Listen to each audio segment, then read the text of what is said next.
बिस्मिल्लाहिर्रहमानिर्रहीम। अस्सलाम वालेकुम स्टूडेंट्स। आज बेटा हम इंग्लिश ग्रामर में से एक्टिव एंड पैसिव वॉइस को रिवाइज करेंगे। हम पहले भी दो टेंसेस कर चुके हैं बेटा, present indefinite tense and past indefinite tense. आज हम जॉइंटली इन दोनों को ज़रा रिवाइज करते हैं ताकि वो कॉन्सेप्ट जो है वो आपके ज़हन में ज़रा रिफ्रेश हो जाए। ठीक है बेटा।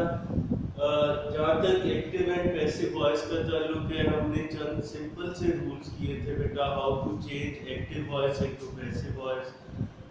उसके 4 रूल्स आपको लिखवाए थे बेटा। मुझे उम्मीद है कि आपको याद होंगे काफ़ी। अगर आपको कुछ भूल गए हैं तो हम इसे थोड़ा सा दोबारा देखें। सबसे पहले बेटा हम ये देखेंगे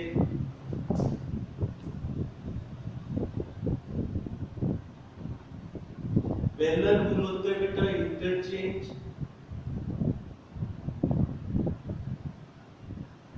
सब्जेक्ट एंड ऑब्जेक्ट।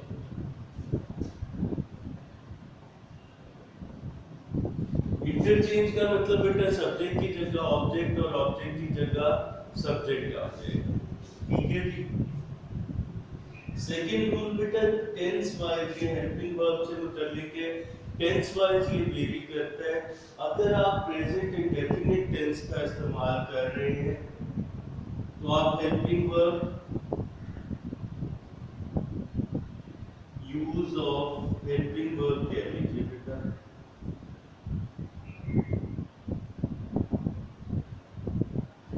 और अगर मैं आपको बता रहा था अगर प्रेजेंट इंडेफिनिट टेंस है तो इसमें आप इज, एम या आर इस्तेमाल करें।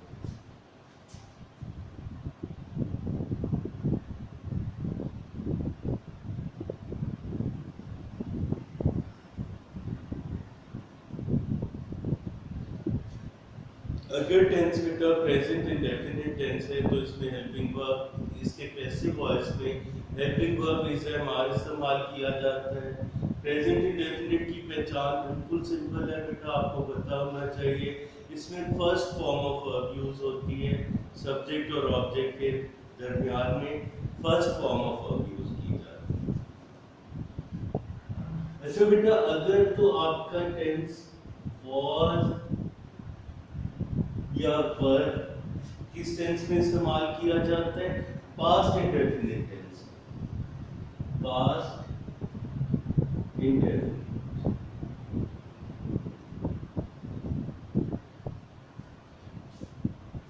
जी बेटा, सेकंड रूल हमने क्या देखा? अगर टेंस प्रेजेंट इंडेफिनिट टेंस है तो इसमें इज, एम या आर में से कोई हेल्पिंग वर्ब इस्तेमाल होगा।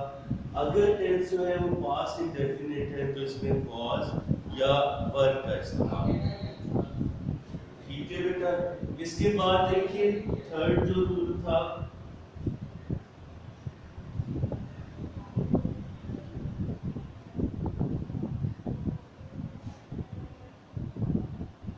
Use of third form of verb.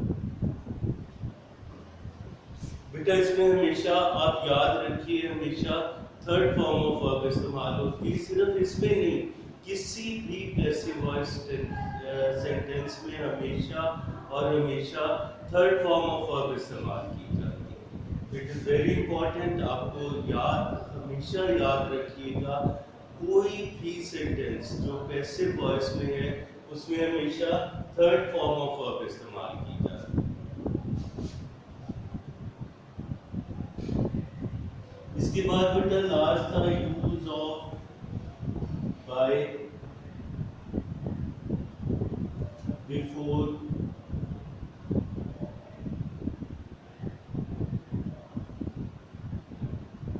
Subject. ऐसे बेटा के सब्जेक्ट जो कि आप सब्जेक्ट और ऑब्जेक्ट को इंटरचेंज करते हैं। सब्जेक्ट जो एंड पे चला जाता है सेंटेंस के, यानी ऑब्जेक्ट की जगह पे चला जाता है, उससे पहले बाय का वर्ड इस्तेमाल किया जाता है। एक एग्जांपल इसकी देखते हैं बेटा, आपको जरा थोड़ा सा ये क्लियर हो जाएगा। चलिए हम एक सिंपल सा सेंटेंस ले रहे हैं। Present indefinite tense.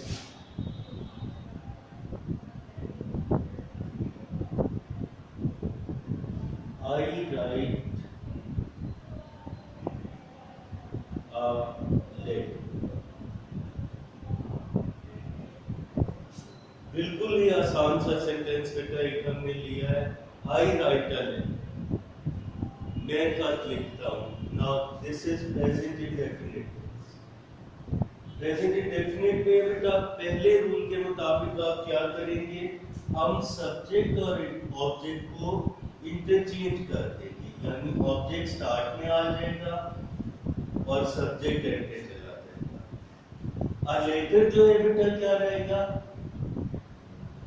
A letter भी रहेगा, क्योंकि आपने चेंज प्रोनाउन को करना होता है, नाउन चेंज नहीं होता। और आई जो है बेटा ऑब्जेक्टिव केस में क्या बन जाता है, मी।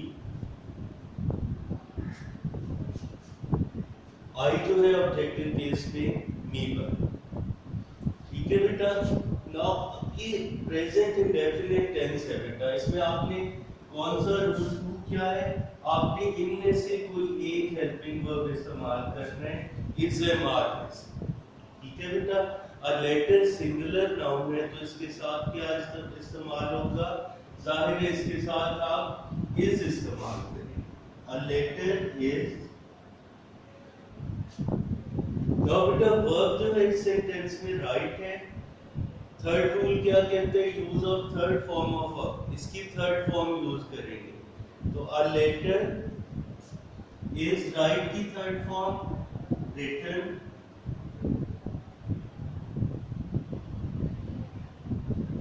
अ लेटर इज रिटन, ठीक है बेटा। और फोर्थ रूल क्या कहते हैं बेटा, use of by before subject. Subject जो एंड पे आ गया था इससे पहले आपने बाय का इस्तेमाल किया। नाउ बेटा देखिए complete sentence in passive voice क्या हो जाएगा, a letter is written by me, a letter is written by, ठीक है। एक सेंटेंस और लेते हैं बेटा, इसको हम पैसिव वॉइस में चेंज करेंगे और ये सेंटेंस हम लेंगे बेटा पास्ट इंडेफिनिट टेंस।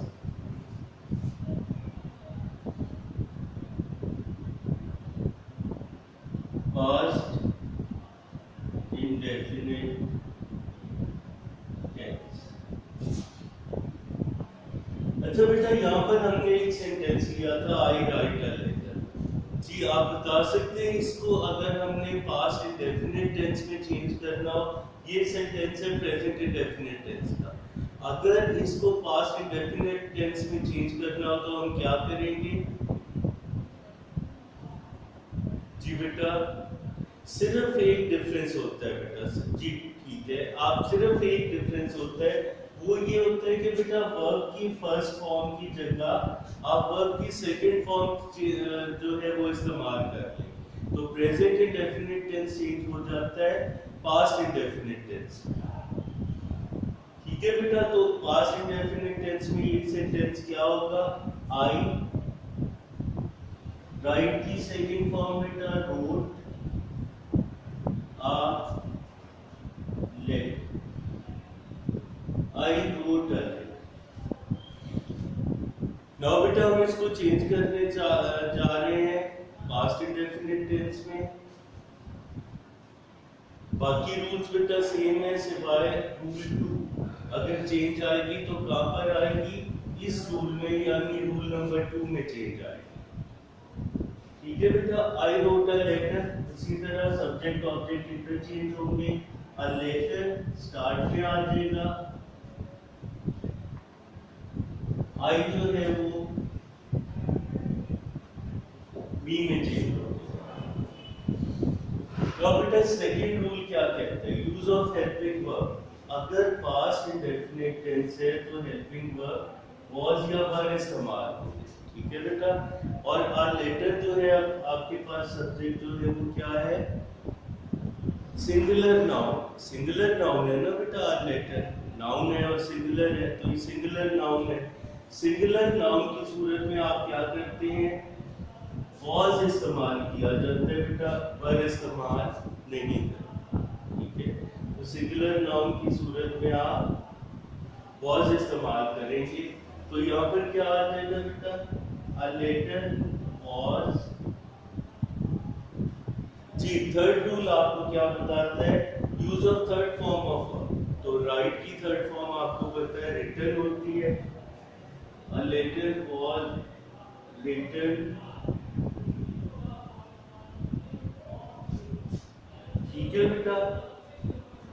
और हमने पहले लिखा था ऑब्जेक्ट के तौर पे, और यहाँ पर फोर्थ रूल क्या बताता है बेटा, सब्जेक्ट से पहले जो एंड पे जा चुके हैं इससे पहले आप बाय इस्तेमाल करें।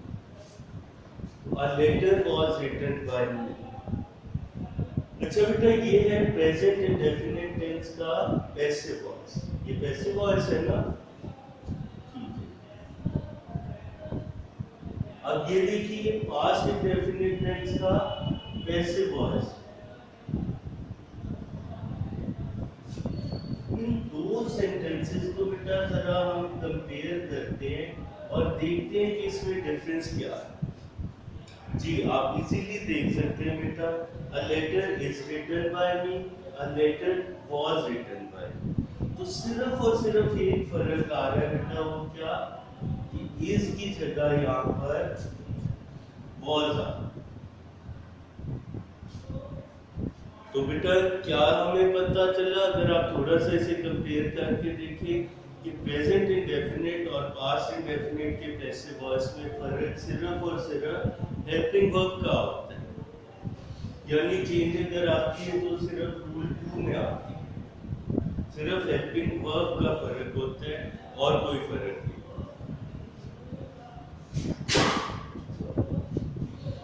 एक बेटा और सेंटेंस हम देखेंगे जरा।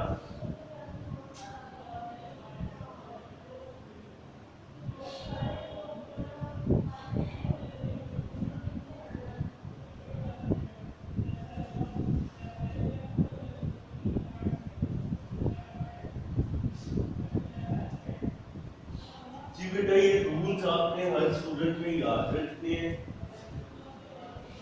अगर ये रूल्स बेटा आपको याद होंगे तो इंशाल्लाह आपको कोई प्रॉब्लम नहीं आएगा इसमें एक्टिव एंड पैसिव वॉइस। इनको बेटा मैं चाहता हूँ आपने पहले भी लिखा होगा, एक बार जरा नोट कर लें ताकि जब भी आप ये रूल्स अप्लाई करेंगे रूल्स आपको ज़हन में।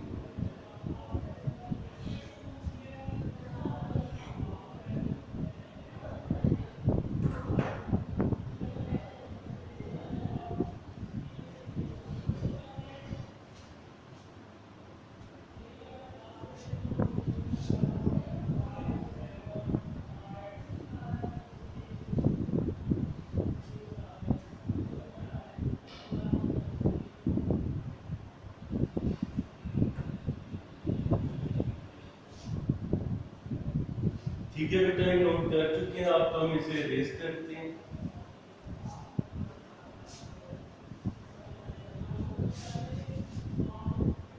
अच्छा बेटा, एक एक नेगेटिव सेंटेंस लेना है, हम सेंटेंस वही रखेंगे, इसको नेगेटिव में चेंज कर देंगे। अगर आई राइट अ लेटर को आपने प्रेजेंट इंडेफिनिट टेंस का जो सेंटेंस है इसको नेगेटिव में चेंज करना है तो क्या करेंगे, I do not write a letter.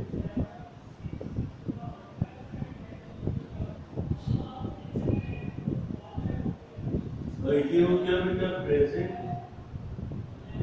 Indefinite. और बेटा पास्ट इंडेफिनिट में क्या हो जाएगा, I did not write a letter.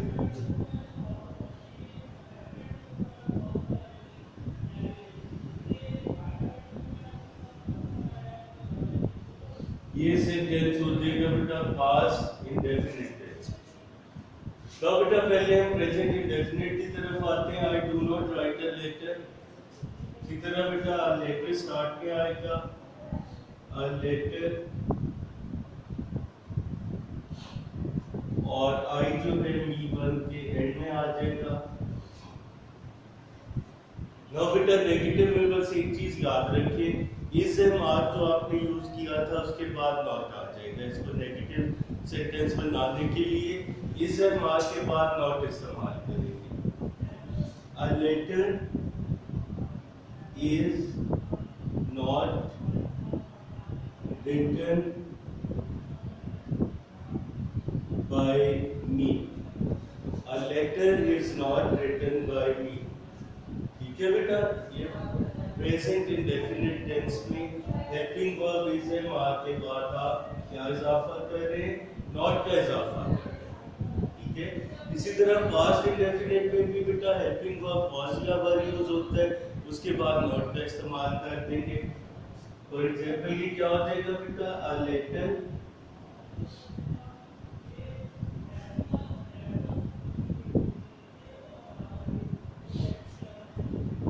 was not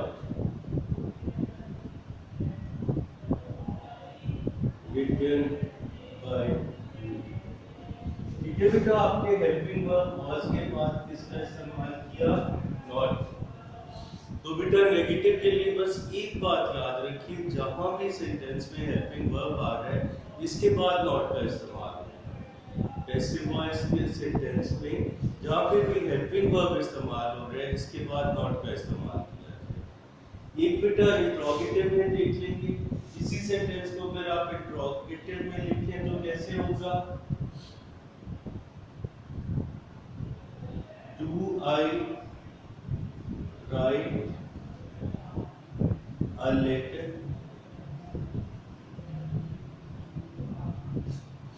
ठीक है बेटा, और पास्ट इंडेफिनिट में कैसे हो जाएगा, did I write a letter.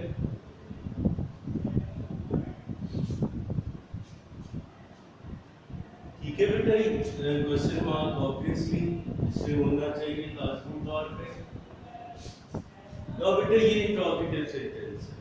ठीक है, इंट्रोगेटिव सेंटेंसेस में बेटा हेल्पिंग वर्ब को सिंपल सेंटेंस में से हेल्पिंग वर्ब को उठा के आप स्टार्ट में ले आए तो ये इंट्रोगेटिव वर्ब है। पैसिव वॉइस सेंटेंसेस में सिंपल सेंटेंस में से अगर आप हेल्पिंग वर्ब को उठा के स्टार्ट में ले आए तो ये क्या बन जाएगा, ये इंट्रोगेटिव सेंटेंस बन जाएगा। फॉर एग्जांपल बेटा हेल्पिंग वर्ब इसमें आप क्या यूज कर रहे थे, इज, तो इज स्टार्ट में आ जाएगा, is a letter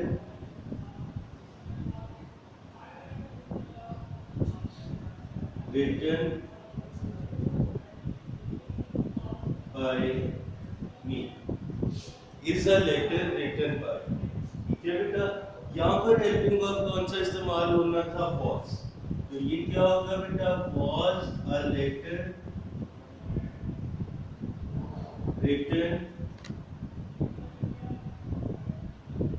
by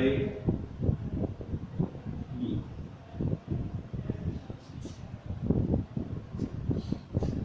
ठीक है बेटा, ये इंट्रोगेटिव आ गए। एक चीज बस और याद रखिएगा बेटा, अगर कोई क्वेश्चनिंग वर्ड आ जाता है सेंटेंस के स्टार्ट में, जैसे who, when, where, why, तो ये हमेशा सेंटेंस के स्टार्ट में ही आता है। जैसे अगर मैं कहूँ बेटा कि why do I write a letter, तो इसको आप जब चेंज करेंगे पैसिव वॉइस में तो why स्टार्ट में रहेगा, बाकी सेंटेंस सेम रहेगा।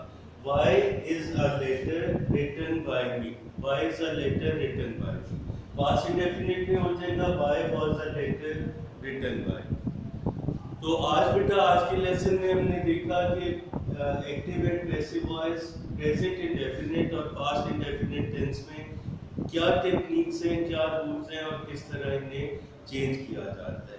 नेक्स्ट लेसन में इंशाल्लाह इसको कंटिन्यू करेंगे, कुछ और प्रैक्टिस सेंटेंसेस लेंगे और इनके रूल्स बेटा ध्यान में रखिएगा। अगर ये रूल्स आपके ध्यान में होंगे तो आप इजीली इन्हें कन्वर्ट कर सकते हैं एक्टिव टू पैसिव वॉइस।